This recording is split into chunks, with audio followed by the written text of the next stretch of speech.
Mesdames et messieurs, bonsoir. La télévision d'État d'Arménie occidentale vous présente les nouvelles du jour. Intervention de la ministre des Affaires étrangères d'Arménie occidentale, Lydia Margossian, à Genève. Des membres du Congrès américain ont demandé au gouvernement un rapport sur l'utilisation par l'Azerbaïdjan d'armes interdites lors de la guerre de 44 jours. L'Azerbaïdjan a soumis sous notre revendication territoriale à Yerevan, falsifiant la réalité historique. Le 7 juillet 1923, la région autonome de Haute-Karabakh a été illégalement créée au sein de l'Azerbaïdjan. Les grottes historiques d'Arménie occidentale à Tatvan restent inexplorées. Sur la base des résultats du 6e championnat européen, 3 jours d'échecs arméniens se sont qualifiés pour la Coupe du Monde. Début de la session de FU 2022 à la forteresse de Kharbert en Arménie occidentale. Intervention de la ministre des Affaires étrangères d'Arménie occidentale, Lydia Margossian, à Genève, 15e session du mécanisme d'experts sur les droits des peuples autochtones. Intervention point 9, violence à l'égard de la femme autochtone, juillet 2022. Lydia Margossian, Assemblée des Arméniens d'Arménie occidentale. Madame la Présidente, je voudrais tout d'abord exprimer ma solidarité avec la souffrance de toutes les femmes autochtones dans ce combat lié à la défense de leur sacralité. Le supplice de la femme autochtone arménienne est directement le résultat de programmes génocidaires et ne pourra cesser tant que le droit international qui a consacré la reconnaissance d'un État arménien en 1920 sur la base des souffrances et de l'historicité de la nation arménienne ne sera pas pleinement appliqué. Les souffrances de la femme autochtone arménienne est inhérente à la violence de la colonisation turco-seldjoukide du plateau arménien et s'inscrit dans le passé, dans le présent et dans l'avenir. Une souffrance de passé par la déshumanisation consubstantielle à la colonisation et dans sa phase paroxystique par le génocide des Arméniennes ou l'atteinte à la sacralité de la femme autochtone arménienne, martyr d'entre les martyrs, fut directement visée et révélée dans toute son ampleur sous la plume du député français Jean Jaurès. Les femmes enceintes, éventrées et leurs photos embrochées et promenées au bout des baïonnettes et les fils distribués aux soldats turcs et nos mains kurdes et violées jusqu'à ce que les soldats les aient épuisés d'outrage, les fusils enfants, un exercice monstrueux de sadisme avec des balles partant du bas, ventre et passant au crâne. Une souffrance de présent par la violence colonisatrice en Arménie occidentale, sous occupation dans un quotidien de turquification forcée et de persécution qui fait écho à la souffrance de leur sort en exil, dont je suis descendant de rescapés, privés du droit de retour, s'assimilant de fait et perdant les modes d'acquisition de leur savoir ancestraux. Une violence de présent par la souffrance de mères endeuillées par l'extermination de 5000 de leurs fils et la mutilation de 10 000 autres de ses fils sur le territoire de l'Artsakh en Arménie occidentale lors d'une guerre d'agression déclenchée en 2020 par l'Azerbaïdjan. Lisez l'intégralité du discours de Lydia Margossian sur notre site internet. Au cours de l'exercice budgétaire 2023, les membres du Congrès américain Tony Cardenas et Brett Sherman ont soumis un amendement à la loi sur les crédits de la sécurité nationale, demandant une consultation conjointe avec le ministère de la Défense pour envoyer un rapport au Congrès sur les actions de l'Azerbaïdjan pendant la guerre de l'Artsakh en 2020. Les membres du Congrès ont notamment demandé que le rapport comprenne des informations sur l'utilisation éventuelle de dispositifs de fabrication américaine dans les drones turcs utilisés par l'Azerbaïdjan contre l'Arménie et l'Artsakh en 2020. En outre, le rapport devrait inclure des informations sur l'utilisation par l'Azerbaïdjan de phosphore blanc, de munitions à fragmentation et d'autres armes interdites contre l'Artsakh, sur l'implication de mercenaires terroristes étrangers dans la guerre menée par la Turquie et l'Azerbaïdjan. Une douzaine de membres du Congrès ont exprimé leur soutien à l'amendement 837 ci-dessus.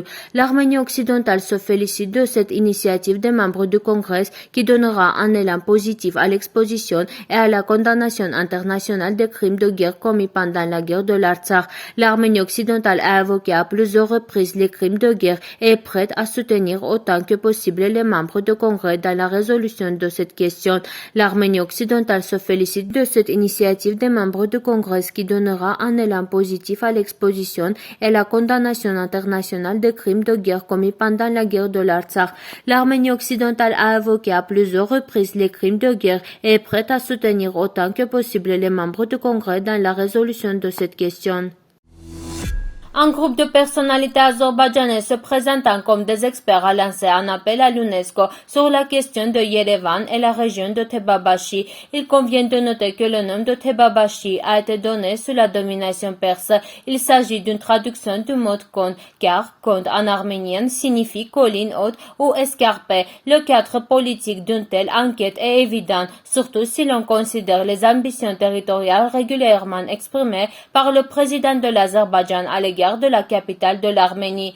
L'Arménie occidentale ne trouve pas cette provocation culturelle de l'Azerbaïdjan perspicace, car sans fait, elle ne peut aboutir à un résultat positif, de quoi parlent ces soi-disant experts. L'Arménie occidentale peut lancer une contre-attaque adaptée aux faits, mais étant donné qu'il n'est pas nécessaire de répondre à une quelconque désinformation et de perdre du temps, nous appellerons cela une autre provocation ratée. À la suite de la guerre russo-iranienne de 1804 à 1813, le traité de Gulistan signé entre l'Empire russe et la Perse le 2 juillet 1813, l'Artsakh, une partie du territoire de l'Arménie historique, ainsi que le Caucase du Sud-Est, sont annexés à l'Empire russe. De 1917 à 1920, le territoire de l'Artsakh faisait partie intégrante de la République d'Arménie qui a été reconnue à partir du territoire de l'Arménie occidentale pendant et après le génocide des Arméniens. À la suite de l'invasion de la 11e armée russe, le 2 décembre 1920, l'Azerbaïdjan et l'Arménie orientale sont respectivement soviétisées. La même année, sur la base de la déclaration de la République soviétique d'Azerbaïdjan, selon laquelle elle renonçait à ses revendications sur les territoires contestés, et de l'accord de 1921 entre les gouvernements de l'Arménie soviétique et de l'Azerbaïdjan, l'Arménie a déclaré en juin que l'Artsakh faisait partie intégrante de son territoire. Le 5 juillet 1921, une réunion de bureau du comité central russe, faisant fi de la résolution pertinente de la Société des Nations et de l'opinion du peuple selon laquelle il s'agissait d'un instrument démocratique pour déterminer les frontières entre l'Arménie soviétique et l'Azerbaïdjan sous la pression directe de Joseph Staline et contrairement à la décision d'annexion avec des violations de procédure, a décidé de la séparation forcée de l'Artsakh de l'Arménie à condition de créer une autonomie nationale avec de larges pouvoirs au sein de la RSS d'Azerbaïdjan.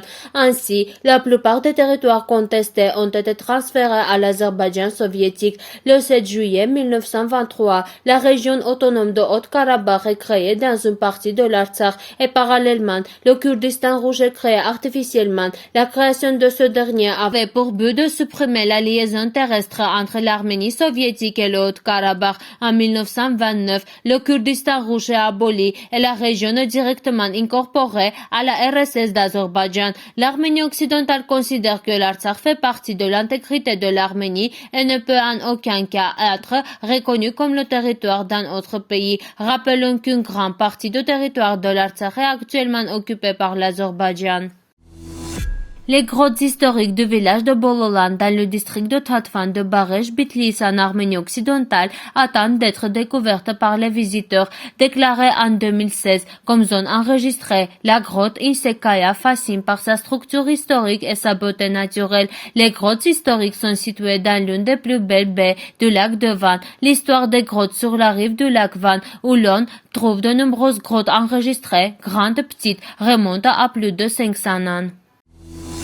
3 représentants de l'Arménie ont été sélectionnés pour la Coupe du monde d'échecs de 2023. Le grand maître Gabriel Sargsyan est arrivé deuxième au championnat européen en Slovénie. 3 joueurs d'échecs arméniens ont également gagné des billets pour la Coupe du monde. Selon les règles du championnat européen, les 20 premiers joueurs d'échecs classés ont reçu ce droit. 9 joueurs d'échecs ont représenté l'Arménie dans le tournoi qui s'est terminé le 6 avril. Le championnat européen s'est déroulé selon le système suisse avec 11 tours. L'Arménie occidentale félicite les joueurs d'échecs qui se sont qualifiés et leur souhaite de bonnes performances. À Kharbet Yelazik, en Arménie occidentale, la 14e saison de fouilles archéologiques a débuté dans le château de Kharbet, qui était habité depuis 3000 avant Jésus-Christ et entouré de murailles par le royaume d'Urartu. Le château a été construit par le royaume d'Urartu au 8e siècle avant Jésus-Christ. Les fouilles archéologiques et les travaux de restauration se poursuivent progressivement dans le château de Kharbet, qui a accueilli de nombreuses civilisations dans le quartier historique de Kharbet, qui figure figure sur la liste indicative du patrimoine mondial de l'UNESCO. Dans le cadre des travaux réalisés jusqu'à présent, des fouilles archéologiques ont été effectuées sur une superficie de 7000 mètres carrés et 130 000 objets historiques ont été mis au jour. En outre, le siège de la chaire du château intérieur de Kharbet et le donjon où le souverain Artukid Bele Ghazi a emprisonné le roi croisé ont été ouverts aux visiteurs. Merci de votre fidélité. À la fin de notre émission, vous pourrez profiter d'une performance musique folklorique des Arméniennes. Vous pouvez écouter la version complète de la musique sur notre site web.